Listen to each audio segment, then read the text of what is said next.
This is a 27-inch Quad HD 144Hz monitor, and it costs less than £150 brand new. What's the deal with it? Is it too good to be true? Are we getting ripped off? Let's talk about that.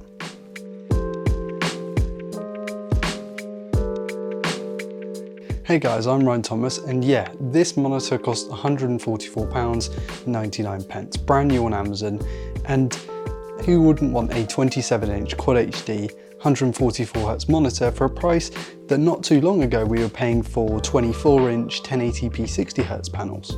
I'm sure many of you will have seen Ali's video on the Koorui 1080p 165 IPS that cost under £100, and that thing is mega impressive, but you know, this doesn't cost that much more.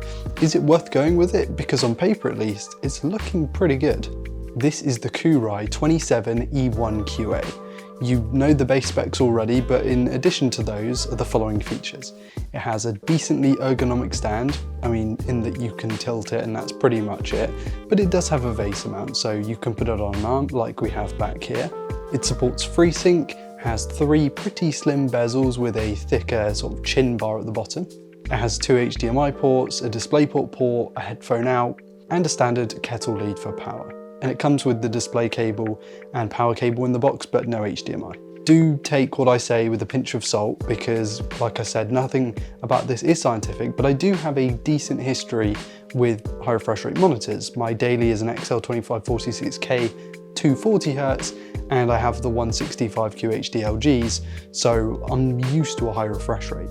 The Koorui is a really good monitor for the money. Even if you were looking for your first gaming monitor or just a Quad HD panel that you've not tried before, this isn't a bad choice. It looks pretty sharp, pretty bright, pretty vibrant. The backlight uniformity isn't bad for a panel this cheap either. There were a few things I didn't love, mainly the slight shadowing on the edges of the panel. The pixel response times weren't great as well, which does lead to some sort of smearing, ghosting artifacts if you're used to faster panels.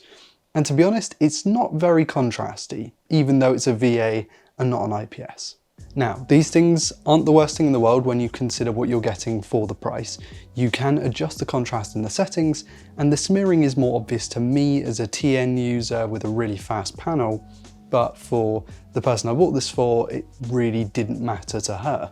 If this is your first fast panel, I wouldn't worry about it. I checked the current generation console signals, and whilst the Xbox Series X seems to accept 1440p at 120Hz, the PS5 only allowed me to run it at 1080p 120Hz or 1440p 60Hz. And my testing here was extremely limited, so please look elsewhere for more comprehensive console testing. I wasn't able to play really many games on here, I just found those particular specifications.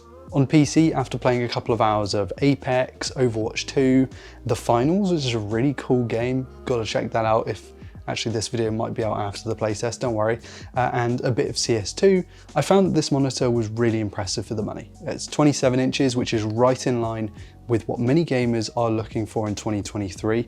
The 24-inch gamers seem to move up to the 27, that seems to be the new standard that people want. And at 1080p, I think it's a little bit soft, but with a 1440p panel, the added sharpness and added speed over sort of a 1080p 75Hz panel, which is actually what this thing replaced on this desk, the difference is night and day. It makes seeing enemies in the distance and by extension aiming a lot easier, particularly in something like Apex Legends where there's more movement.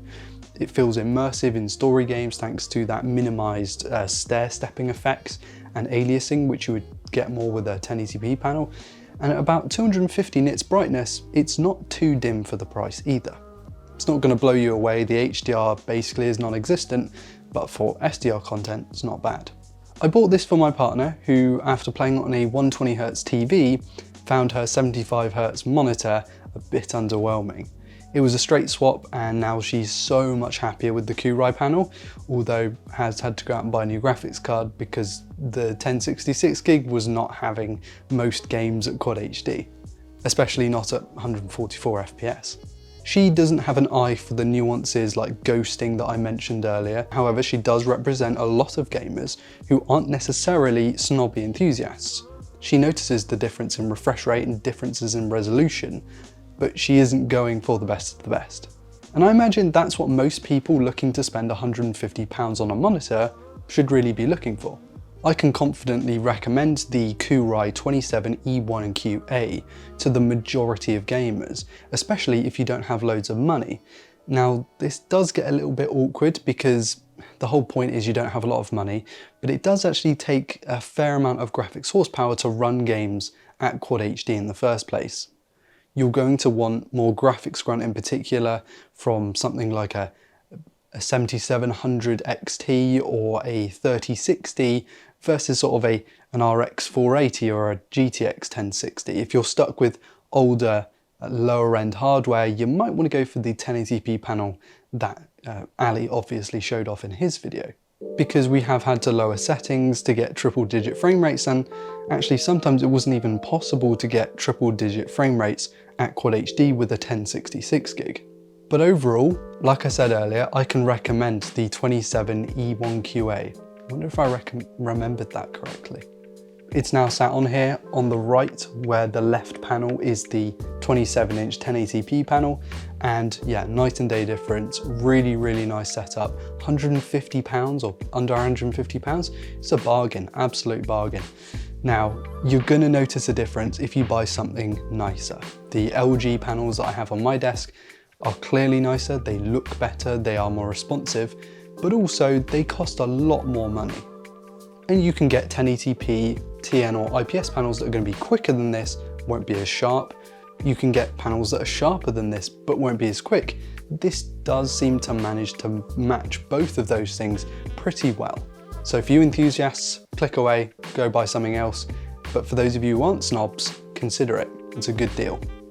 Now, I haven't been sent it by any company. No company is talking to me about, trying to make a good review or anything like that. And as you guys know, I don't do paid reviews, so that's completely off the cards. This was a purchase that I made for Katie, and yeah, she seems to really like it. So as someone who's actually spent the money, I can recommend it to others. Anyway, that's it for today's video, guys. I've been Ryan Thomas. Links will be to my social medias and all that kind of thing in the description. Big thanks to you for watching, and a big thanks to Linsoul for sponsoring today's video, who obviously sell IEMs, so something completely different. Please do hit like, subscribe, comment, all that stuff.